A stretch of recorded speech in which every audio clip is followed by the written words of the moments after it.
Hello and welcome to Secrets of Organ Playing podcast.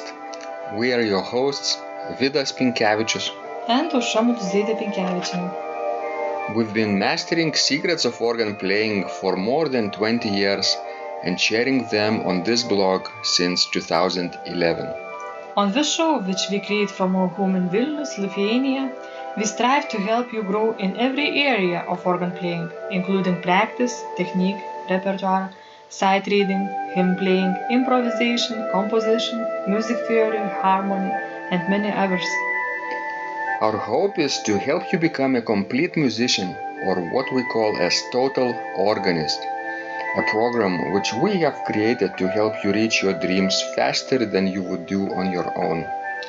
If you are new here, we invite you to subscribe to receive free updates of this blog at organduo.lt. By subscribing, you will also receive free video how to master any organ composition and 10-day organ playing mini course. And now let's go to the podcast for today. Hi guys, this is Vidas. And Aušra. Let's start episode 297 of Secrets of Organ Playing podcast. This question was sent by Dineke. She writes, "Much pleasure with my pedal chorus. The first week I was some ill and the printer was new. I am studying with pleasure and it's just have been good. I had basic knowledge of theory. We continue besides my usual lessons. Nice you had a good Saturday with books meeting. Many greetings from Dineke." So this message was sent quite a while ago, right? Well, at the beginning of the month. Yes, when our friends came over to our house and we discussed a few of the books we read over the summer. And next month we also will have a similar meeting too. I think it's good to read, right, Aušra? Yes, too bad, but most of our friends read only Lithuanian books. And that sort of, it's a limit. Dead end, yes. Mm-hmm. Because there are not too many choices then. That's right, and with the Sanai we mostly read English books. Mm-hmm. And even if there is a book written, let's say by I don't know, Spanish author, for example, I want to read it, not its translation into Lithuanian, but its translation to English, because I think it's better. Right. Right. You're right, Aušra. And sometimes it's interesting to read books not in your direct professional sphere. That's right. Or area, because then you can really discover new things you didn't even know existed. And sometimes not even books, but articles. I, for example, found out that on the platform Steemit, where we are posting our comic strips about Pinky and Spiky, there is a nice community called Curie. And Curie selects and basically finds fascinating and exceptional content, exceptional articles, because sometimes they get buried down underneath some garbage post, right, on social media, but they discover new wonderful content and they upvote, basically give their likes there, and people can follow the trail of upvotes that Curie community gives.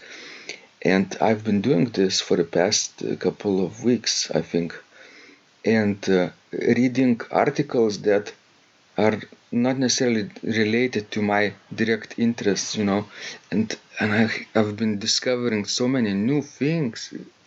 It's so fascinating. And all these articles are written by regular people, and most of the time they are documenting their day-to-day activities, what they do. They travel, they work, and for them it's usual. For me, it's quite unusual, because they live differently, and it's so broadening my own perspective too. That's inspiring. Well, I'm actually very glad that Dineke enjoys our pedal course. Right.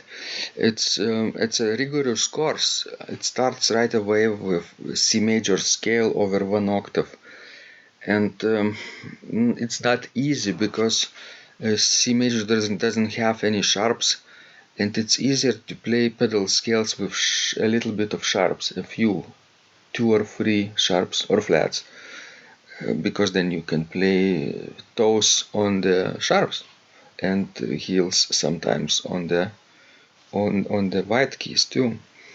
But she apparently is sticking with the pedal course, which probably means that in a few months she will develop this wonderful ankle flexibility that we all need, and which allows to play all kinds of difficult pedal passages then later on.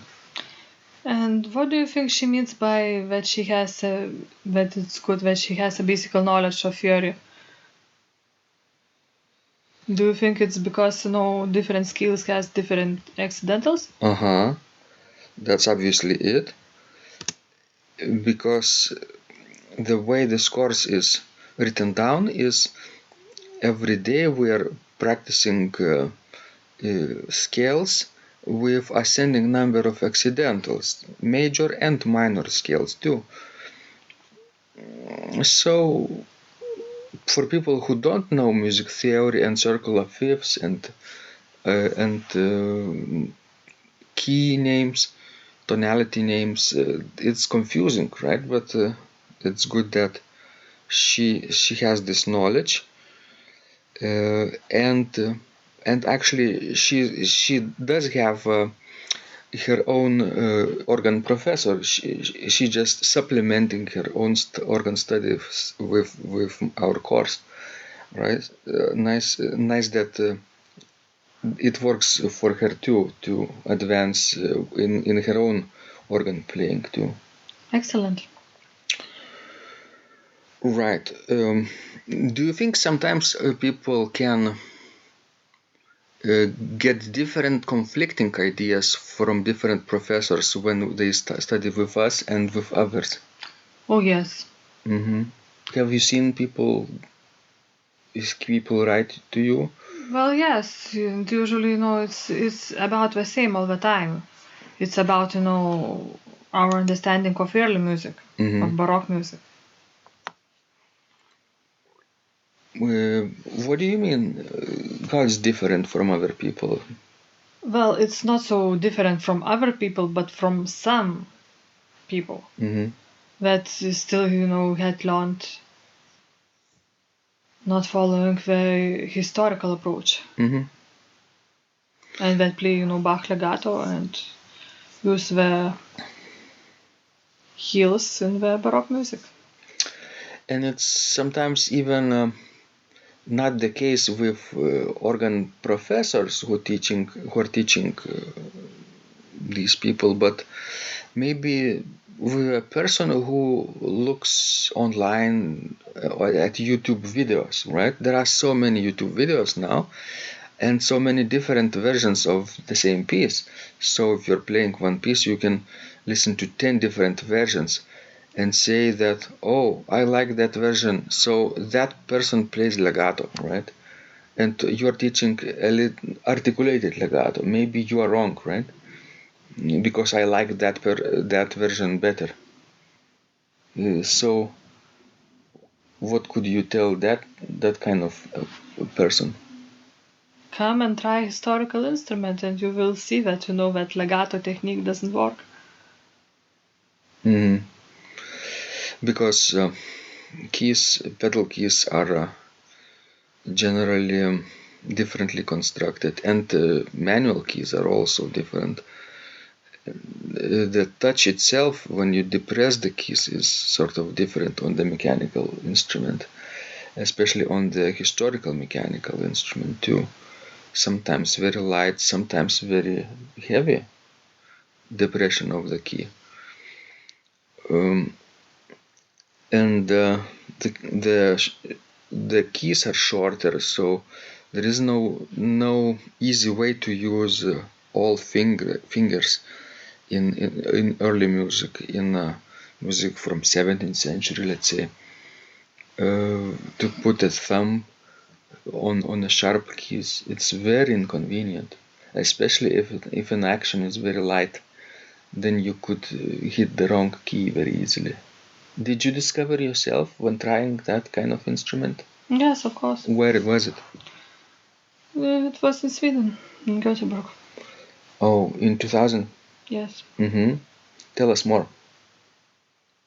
What can I tell you? No, better you come yourself and see. No, it's try not for yourself. not enough. You have to paint the picture what's happening. Well, it's just completely different world. I could talk about it for an hour, and maybe not in this podcast. Mm-hmm. So maybe just for information of people who are wondering, the keys are very differently constructed there, and you need to really try to go to those places. Maybe not necessarily to Sweden, but maybe to organs that are closer to you, right?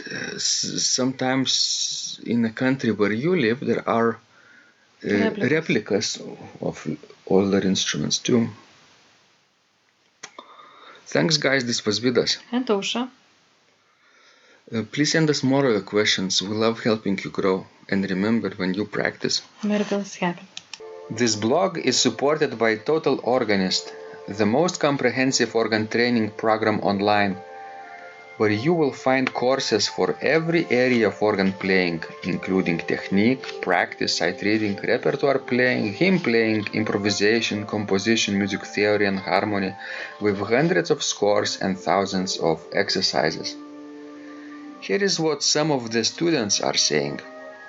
Hugh writes, the sight reading course has helped me tremendously. Thank you very much for your essays, courses, and all your help. Robert writes, I found the fingerings, registration ideas, and general comments to be excellent. John writes, I have found your download very helpful. It was really excellent. I have watched some of your teaching videos, and when I read your instructions, I tried to imagine you were teaching me. You may feel disappointed that I am 2-3 days behind, but I am a slow learner, and I have committed to taking the time to get it right, as you say. But the other night my wife commented that she had never heard me play such a detailed melody in the left hand so well. My left hand is generally poor. Robert writes, it has been a great pleasure in my life of having discovered your courses and material as well as the YouTube work of recordings. You have a calm and pleasant way of teaching. Ron writes, Hi Vidas and Osha, thank you guys. What a wonderful response to my email note to you. You've got me right, and I feel you understand my level of playing. Yes, at home and lucky that I have an organ for that reason. I am paying attention to this, and I am going to try this haha no longer secret model. Yes, and I love Cesar Frank too. What is very nice about your blog podcast is that Osha and Vidas are like a Socratic dialogue, and by bouncing things off of each other, so much more information comes out and is expressed. Your comments contain a wealth of information and understanding. I really appreciate this. It is very inspiring and will keep us moving forward. Would you like to receive the same or even better results that our students are getting? If so, join them at organduo.lt/total-organist. And of course, you will get the first month free too. You can cancel anytime. Also, if you haven't yet subscribed to receive free updates of this blog, make sure you do that at organduo.lt. By subscribing, you will also receive free video, how to master any organ composition and 10-day organ playing mini course. This was Vidas. And Osha from Secrets of Organ Playing. And remember, when you practice, miracles happen.